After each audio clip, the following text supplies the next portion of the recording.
আসসালামু আলাইকুম এভরিওয়ান। আজকে আমি আপনাদের মাঝে শর্টকাট পটল ভাজির রেসিপি নিয়ে চলে আসলাম। প্রথমেই পরিমাণ মতো তেল দিয়ে দিলাম কড়াইয়ে, এরপরে লবণ, হলুদ, মরিচ পরিমাণ মতো দিয়ে পটলটা মাখিয়ে নিয়ে তেলের উপরে দিয়ে দিলাম। এইটা পটল ভাজি করার জন্য তেলের উপরে দিয়ে দিলাম। এখন পটলটা আমি একটু পরে উল্টিয়ে দিব, আর এক পাশে হবে, যার জন্য আমি পটল ভাজিটা উল্টিয়ে দিলাম।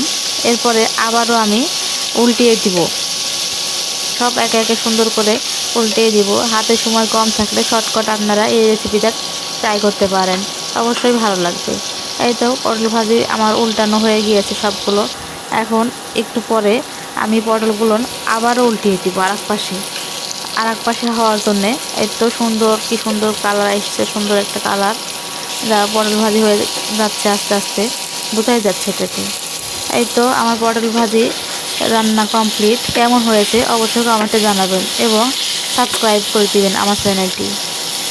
ধন্যবাদ।